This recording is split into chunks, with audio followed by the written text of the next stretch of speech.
Hello students, welcome students. जैसा कि आप जानते हैं कि हमने कल प्रीवियस टॉपिक जो डिस्कस किया था वो था हमारे पास absorption coefficient for Lambert's law. तो पहले हमने लैम्बर्ट्स लॉ को डिस्कस किया, बियर्स लॉ को डिस्कस किया और उसके बाद हमने इस एब्जॉर्प्शन कोफिशिएंट की नोट्स आपको भेजे थे। और इसकी अगर आपको समझ नहीं आई तो मैं आपको वीडियो बना के भेज रहा हूँ, आपको अच्छे से समझ रहा है। बहुत इजी करके लिखा हुआ है, सिर्फ आपको बेसिक कंसेप्ट्स जो हैं वो यूज़ करने हैं। सबसे पहला पॉइंट है इसमें बच्चे कि we know that the equation obtain from the Lambert's law is as follow. अगर आप लैम्बर्ट्स लॉ की एक इक्वेशन को एंड पे जो हमने निकाली थी वहाँ पे आप देखें तो जो लैम्बर्ट्स लॉ हमने डिस्कस किया था तो उसमें क्या पढ़ा था हमने कि natural log of I upon I not is equal to minus K into X. तो आपको पता है कि जो हमने लैम्बर्ट्स लॉ में डिस्कस किया तो वहाँ पे मैंने आपको बताया कि I naught is the incident light, I is the transmitted light and x is the thickness of the medium. और ये इक्वेशन हमारे पास ऑब्टेंड हुई थी लैम्बर्ट्स लॉ में। तो इससे हमने अब्जॉर्प्शन कोफिशिएंट को ऐसे फाइंड किया, वो हम देखेंगे। तो ये इक्वेशन आपको लैम्बर्ट्स लॉ से पहले देखनी है कि ये हमें ऑब्टेंड कैसे होगी। ये ऑलरेडी उस नोट्स में मैं आपको बता चुका हूँ। अब आगे वाला पॉइंट अगर हम देखें तो आगे क्या लिखा हुआ है, बिल्कुल सिंपल करके लिखा हुआ है कि on changing the natural logarithm, log e को हम नेचुरल लॉगरिथम कहते हैं, to base 10 the above equation can be written as follow. कि अगर हम बेस 10 नाइन्थ में आपने पढ़ा कि नेचुरल लॉगरिथम लॉग ई को जब हम कन्वर्ट करते हैं लॉग में तो वो वैल्यू जो होती है वो हमें 2.303 के साथ उसको मल्टीप्लाई करना पड़ता है। याद रखना, यहाँ पे साथ में लिखा हुआ है कि लॉग ई, नेचुरल लॉग को जब हम लॉग में कन्वर्ट करते हैं तो साथ में हम क्या लिखते हैं 2.303 और फिर लॉग। नेचुरल लॉग को जब हम लॉग में कन्वर्ट करते हैं तो सेम इक्वेशन है जैसे कि अबोव इक्वेशन थी उसमें। यहाँ पे log e I upon I not is equal to minus K into X था। तो यहाँ पे हमने इसको जब कन्वर्ट किया लॉग में तो हमने यूज़ किया 2.303 लॉग। आगे वही I upon I not is equal to k, यहाँ पे के और एक्स आगे देखते हैं। अब ये 2.303 जो है ये इसके डिनोमिनेटर में चला गया आगे, क्योंकि आपने पढ़ा है, सिंपल मैथ है कि a इंटू बी अगर इज इक्वल टू सी है तो अगर हमने b को फाइंड करना है तो b is equal to c upon a. जो a है वो डिनोमिनेटर में चला जाता है, तो ये सिंपल सी चीज़ है। तो वैसे ही log I upon I naught यहाँ पे वो वैसे ही लिखा is equal to k x, वैसा ही है। ये 2.303 इसके डिनोमिनेटर में चला गया, सिंपल है। आगे क्या है, आगे log I upon I not जैसे कि ऊपर है। अब यहाँ पे ध्यान देना है कि अपॉन 2.303, याद रखना है के अपॉन 2.303। इस एक्स को रहने दो, क्या है माइनस ये के अपॉन 2.303। इस पूरे की जगह हमने यूज़ किया के डैश, और यही के डैश हमारे पास अब्जॉर्प्शन कोफिशिएंट है जिसको हम एक्सटेंशन कोफिशिएंट भी कहते हैं और अब्जॉर्प्टिविटी भी कहते हैं। तो इस के अपॉन 2.303 की जगह हमने यूज़ किया के डैश, और यही इस के अपॉन 203 की जगह हमने के डैश और आगे एक्स जो है वो यूज़ किया, सिंपल है। तो इसी के डैश को जिसकी वैल्यू हमने ये इसकी जगह पुट किया के डैश, इस के अपॉन 2.303 की, इसी को हम कहते हैं के डैश को अब्जॉर्प्शन कोफिशिएंट, एक्सटेंशन कोफिशिएंट या अब्जॉर्प्टिविटी भी कहते हैं।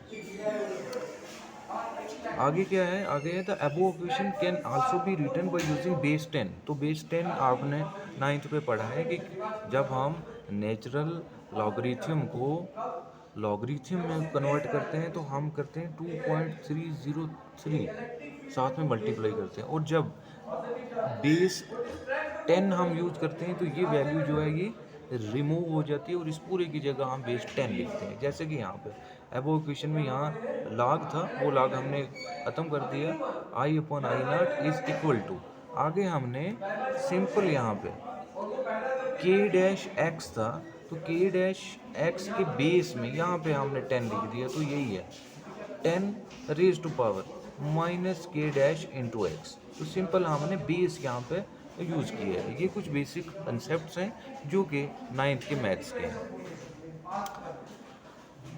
फिर आगे ये कहता है this law is always found to be valid for the substance other than the solution और गैसेज। ये याद रखना है कि लैम्बर्ट्स लॉ में जो ये लॉ एप्लीकेबल होता है ये सिर्फ उन सब्सटेंसेस के लिए वैलिड होता है जो कि या तो सॉल्यूशन फॉर्म में हो या फिर गैसेज फॉर्म में नहीं हो।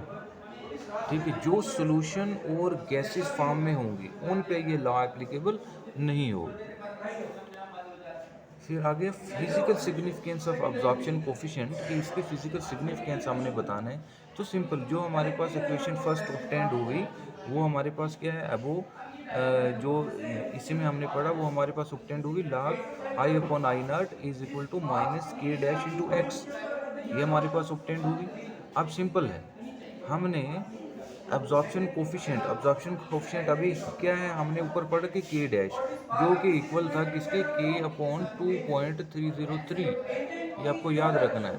ये के डैश है जो यही अब्जॉर्प्शन कोफिशिएंट है, इसको हमने फाइंड करना। तो जब हम इसको फाइंड करेंगे इसको हम इस साइड में लाएंगे तो माइनस के है, इस साइड आके के डैश इज इक्वल टू, अब देखो ये ध्यान देना है, इसको minus K dash X is equal to log, ये स्टेप मैं आपको सिंपल करके बता रहा हूँ, log I upon I not. तो हमने क्या फाइंड करना है, ये जब के डैश एक्स इस साइड गया तो ये माइनस जो है ये कैंसिल हो गया। हमने फाइंड क्या करना है, K dash is equal to, क्योंकि यही molar absorptivity is equal to ये एक्स आपको अभी बताया मैंने कि जो इस साइड से इक्वल टू के इस साइड में जाएगा वो उसके डिनोमिनेटर में चला जाएगा, तो क्या हो जाएगा 1 upon X into log of I upon I not. तो वही आया यहाँ पे K is equal to 1 upon X log of I upon I naught. Simple है, मैथमेटिक्स के थोड़े रूल आपको फॉलो करने जो कि आपको पता होने चाहिए।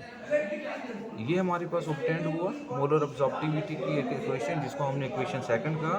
फिर आगे ये कहता है कि अगर if log I upon I naught की वैल्यू को हम 1 ले लेते हैं, then by using value of log I upon I naught in equation second, कि आई अपॉन आई नॉट की वैल्यू 1 लेके अगर हम इस इक्वेशन में पुट करेंगे तो क्या आएगा, सिंपल सी चीज़ है कि जब हम इसकी जगह पे 1 पुट करेंगे तो क्या आ जाएगा, के dash into 1 upon X into 1, तो ये 1 अपॉन एक्स ही बनेगा।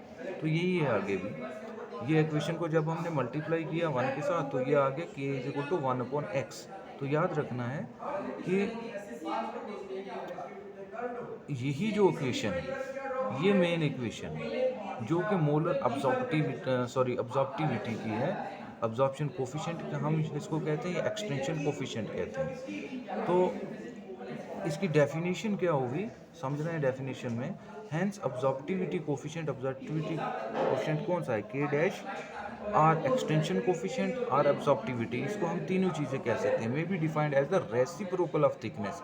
हमारे पास आया क्या, K dash is equal to 1 upon X, और स्टार्टिंग में मैंने बताया कि इज़ द अब्जॉर्प्टिविटी जो हम फाइंड कर रहे हैं, x is the thickness of the medium जहाँ पे लाइट पड़ रही है, तो ये इसके इक्वल है, ये इक्वल है reciprocal of the thickness of the absorbing medium. तो एक्स इज द थिकनेस, तो वही लिखा हुआ है, may be defined as the reciprocal of the thickness in centimeter of that layer of the absorbing medium at which is which at which the intensity of light is reduced to 1/10 of original value। अब ये 1/10 कहाँ से आया, याद रखना है, log to the base 1 जो होता है ये 10 के इक्वल होता है, ये आपने 9th में पढ़ा। देखो हमारे पास अभी जब हमने पीछे यूज़ किया सेकंड इक्वेशन में, तो हमने क्या किया, log of I upon I not, जो होता है इसको हमने 1 लिया और log टू द बेस 1 की वैल्यू 10 होती है, तो इसीलिए हमने यहाँ पे ये लिखा कि मोलर की अब्जॉर्प्शन कोफिशिएंट या एक्सटेंशन कोफिशिएंट जो है वो रेसिप्रोकल है थिकनेस का, लेकिन कब? Of that layer of observing meeting at which the intensity of light is reduce to 1/10 of the original value को, जब हम इंटेंसिटी ऑफ लाइट को 1/10 पे रिड्यूस करेंगे। 1/10 का मतलब कि जब हमने log of I upon I not को 1 लिए तो दैट इज द बेस 10, वहाँ से हमने इसको 1/10 यूज़ किया। ये साथ में मैंने यहाँ पे टिप लिखा हुआ है। इसकी यूनिट की बात करें तो यूनिट में इक्वेशन फर्स्ट में हमारे पास, जब आप इक्वेशन सेकंड में देखोगे k is equal to 1/x, यहाँ पे एक थोड़ी सी गलती हुई है, वो आपको करेक्ट कर लेनी है नोट पे। ये i ऊपर आता है और i नॉट नीचे आता है। जब आप इक्वेशन सेकंड को देखोगे वो ये हमारे पास इक्वेशन सेकंड है, k dash is equal to 1/x log of I upon I not. तो यहाँ पे थोड़ी गलती हुई है, वो आपको देख लेनी है। आई नॉट को ऊपर लिखना है नीचे वाली इक्वेशन में, ये तो ठीक लिखी है यहाँ पे कि इक्वेशन सेकंड में क्या लिखा हुआ, k dash is equal to 1/x log of I nought upon I, ये नहीं लिखना है। इक्वेशन सेकंड हमारे पास ये थी, k dash is equal to 1/x log of I upon I nought था, तो यहाँ पे गलती हुई, ये ठीक कर लेना। इसके अकॉर्डिंग हमने यूनिट जो है वो फाइंड करना है। अब जब हम यूनिट को देखेंगे तो आपको पता है log I nought upon I is a dimension less quantity, कि इसको हम मेजर नहीं कर सकते। तो जब इसको हम मेजर नहीं कर सकते तो हमारे पास इक्वेशन क्या आई थी मोलर ऑब्जर्विटी की, k dash is equal to 1/x।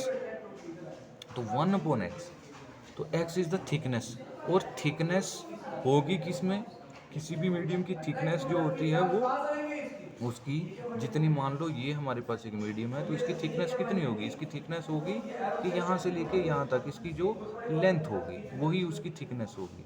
तो x जो है इसके डिनोमिनेटर में है, तो k dash is equal to 1/x का यूनिट क्या है, x इज द थिकनेस, और वो हम मेजर करेंगे किसमें, लेंथ में।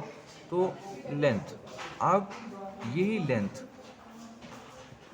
k dash is equal to, length को जब हम ऊपर ले जाएंगे तो ये हो जाएगा लेंथ इनवर्स। सिंपल चीज़ है जो कि आपको पता होनी चाहिए, लेंथ इनवर्स हो गया। तो लेंथ का यूनिट क्या है, लेंथ का यूनिट होता है मीटर, ऐसा यूनिट, तो इसकी जगह हमने यूज़ किया मीटर, तो हमारे पास ये बन गया k डैश का यूनिट जो है वो मीटर इनवर्स हो गया। ये इस टॉपिक की वीडियो मैंने इसलिए बनाई कि आप इस टॉपिक को अच्छे से समझ पाएँ, क्योंकि जो हम बियर्स लॉ का ऑब्जॉर्प्शन कोफिशिएंट जो मैं आपको सेंड करूँगा वो similarly up to the point ऐसा ही है। सिर्फ आपको फर्स्ट इक्वेशन जैसे बियर, यहाँ पे आपने लैम्बर्ट्स लॉ से हम फाइंड कर रहे हैं ऑब्जॉर्प्शन कोफिशिएंट को, तो आपने यहाँ पे लैम्बर्ट्स लॉ को यूज़ किया। तो वहाँ पे हम बियर्स लॉ से फाइंड करेंगे, तो बियर्स लॉ की जो इक्वेशन होगी वो है लॉग, बाकी सेम है, natural log of I upon I not is equal to -k/cx है वहाँ पे। तो इस इक्वेशन से हम बियर्स लॉ से आगे फाइंड करेंगे, लेकिन उसके लिए आपको ये जो है वो मैंने आपको बता दिया कि ये इक्वेशन ऐसे आई। दूसरा, लैम्बर्ट्स लॉ और बियर्स लॉ आपको अच्छे से समझ होना चाहिए, तभी आप इसको फाइंड कर सकते हैं। ये बिल्कुल सिंपल चीज़ें हैं, आपका बेसिक जो है वो क्लियर होना चाहिए। ऑब्वियस सी बात, आप कॉलेज के स्टूडेंट हो तो आपको तो ये बेसिक जो है वो क्लियर होगा ही और होना ही चाहिए।